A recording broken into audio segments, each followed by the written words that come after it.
पाकिस्तान को दुनिया का सस्ता तरीन मुल्क करार दे दिया गया। वर्ल्ड स्टैटिस्टिक्स नामी वेबसाइट ने पाकिस्तान को दुनिया का सबसे सस्ता मुल्क करार दिया। इस पर बात करेंगे माहिर मईशत फारूक सलीम साहब हमारे साथ मौजूद हैं। फारूक साहब, पाकिस्तान को दुनिया का सस्ता तरीन मुल्क करार दिया गया है इस रिपोर्ट में, क्या कहेंगे आप? जी, इदारा है वर्ल्ड ऑफ स्टैटिस्टिक्स पिछले 4 सालों से रिसर्च की बुनियाद के ऊपर दुनिया भर के अदाद शुमार को कंपैरिजन करता है और ट्विटर के ऊपर उनको पब्लिश किया जाता है। जिस सर्वे का आप जिक्र कर रहे हैं इसको हम इकोनॉमिक्स की जुबान में कहते हैं कॉस्ट ऑफ लिविंग, यानी कि आपके अखराजात जो जिंदगी गुजारने के हैं उनका एक कंपैरिजन किया गया है। इसमें 136 ममालिक शामिल हैं और जब हम कॉस्ट ऑफ लिविंग का जिक्र करते हैं वर्ल्ड ऑफ स्टैटिस्टिक्स जो है वो 3 किस्म के अदाद शुमार इसके अंदर शामिल करता है। एक तो रोजमर्रा की अशिया हैं जिसमें खाने पीने की अशिया शामिल हैं, दूसरा हाउसिंग का क्या अखराजात आने चाहिए या आते हैं, और तीसरा ट्रांसपोर्टेशन का।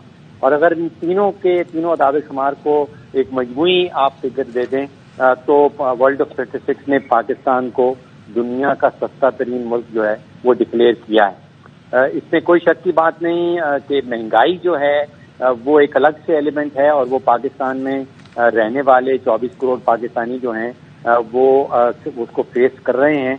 लगभग 30% कीमतों में इजाफा हुआ है, लेकिन जो कॉस्ट ऑफ लिविंग है वो आप यकीन करिए कि इस वर्ल्ड ऑफ स्टैटिस्टिक्स के मुताबिक पाकिस्तान में रहना बाकी दुनिया के कोई 135 ममालिक के मुकाबले में अभी भी सबसे सस्ता है। जो 3 सस्ते तरीन ममालिक सर्वे में सामने आए हैं, पाकिस्तान सबसे सस्ता है, उसके बाद मिस्र है और फिर भारत है।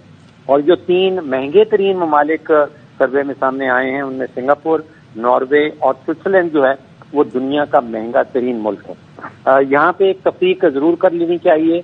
हम बात कर रहे हैं सस्ते तरीन मुल्क की, हम बात महंगाई की शरह की नहीं कर रहे। महंगाई की शरह जो है, जैसे मैंने पहले कहा कि पाकिस्तान के अंदर पिछले साल के मुकाबले में औसतन जो इजाफा आया है वो लगभग 30% का है। वर्ल्ड ऑफ स्टैटिस्टिक्स की एक और पब्लिकेशन है जिसमें महंगाई की शरह का कंपैरिजन भी किया गया है। उसमें वेनेजुएला जो है वो एट द टॉप है, उसमें पिछले साल के मुकाबले में 318% इजाफा आया है कीमतों में। लेबनान दूसरे नंबर पे है, उसमें 215% आया है। और 135 में से 136 में से पाकिस्तान का नंबर जो है वो 9th आता है। हमारे यहाँ जैसे मैंने कहा कि लगभग 30% कीमतों में इजाफा आया है। बहुत शुक्रिया फारूक साहब, एवेन्यू से बात करने के लिए।